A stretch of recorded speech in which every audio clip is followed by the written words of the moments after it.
Binary MLM plan. இந்த பிளான்ல ஒரு கம்பெனி வந்து அவங்க கீழே 2 பேரை ரெக்ரூட் பண்ணி ப்ராடக்ட்டை செல் பண்ணுவாங்க. அந்த 2 பேர் அவங்க கீழே இன்னும் 2 பேரை ரெக்ரூட் பண்ணி அவங்க கிட்ட ப்ராடக்ட் செல் பண்ணுவாங்க. அவங்க பிளானுக்கு ஏற்ற மாதிரி அவங்களுக்கு கமிஷன் கிடைக்கும், கூடவே கம்பெனிக்கு ரெவன்யூ கிடைக்கும். இதே மாதிரி ஒவ்வொருத்தரும் அவங்களுக்கு கீழே 2 பேரை ரெக்ரூட் பண்ணி ப்ராடக்ட் செல் பண்ணி கமிஷன் ஏர்ன் பண்ணுற இந்த ஸ்ட்ரக்சருக்கு பேர் தான் பைனரி எம்எல்எம் பிளான். இப்போ பைனரி எம்எல்எம் பிளானில் ஒரு பர்சனால் அவங்களுக்கு கீழே டேரெக்டாக 2 பேரை மட்டும்தான் ரெக்ரூட் பண்ண முடியும். இப்படி தேர்ட் பர்சனை ஆட் பண்ணணும் அப்படின்னா அதுக்கு 2 இன்டைரக்ட் வேஸ் இருக்குது.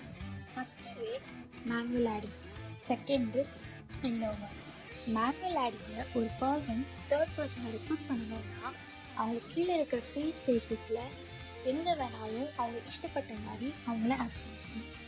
ஸ்பில்ஓவரில் ஒரு பர்சன் தேர்ட் பர்சனை ஆட் பண்ணணும்னா அவங்க கீழே இருக்கிற ஃப்ரீ ஸ்பேஸஸில் ஆட் பண்ணணும்.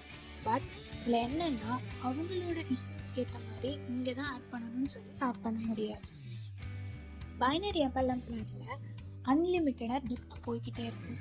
எத்தனை மெம்பர்ஸ் வேணாலும் பைனரி பிளானில் ஆட் ஆகிக்கிட்டே போகலாம்.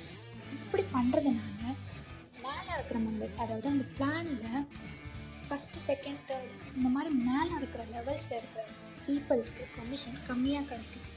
இதுதான் பைனரி எம்எல்எம் பிளானோட டிஸ்அட்வான்டேஜ்.